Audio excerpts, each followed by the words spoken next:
Inhlangano iAthletics SA inqume ukuhlehlisa umjaho iComrades Marathona ngenxa yokubheduka kwecoronavirus. Kulonyaka lomjaho ubuhlelelwe ukubanjwa ngomhla ziyishumi nane kuNhlangulana. iAthletics South Africa ithi sibonile ukuthi impilo yabantu imqoka kakhulu, yathi bonile nokuthi ukuvalwa thaqa kokusebenza kwezinto ezweni kunomthelela kuwona wonke umuntu. Kulandela ukunwetshwa kuze kuphele umbasa, iAthletics South Africa nayo isinqume ukuthi ithobele umthetho.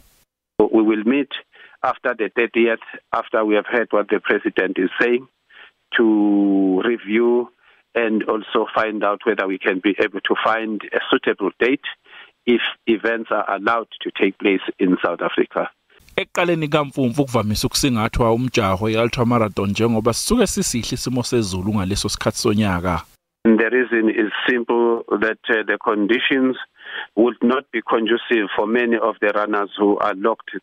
Runners would not have had the opportunity to prepare themselves, and they will be put on a high risk in terms of health and fitness.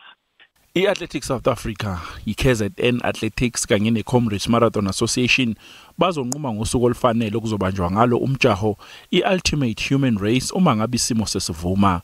Yonke imjaho ebihleliwe kulonyaka isihlehliswe unomphela.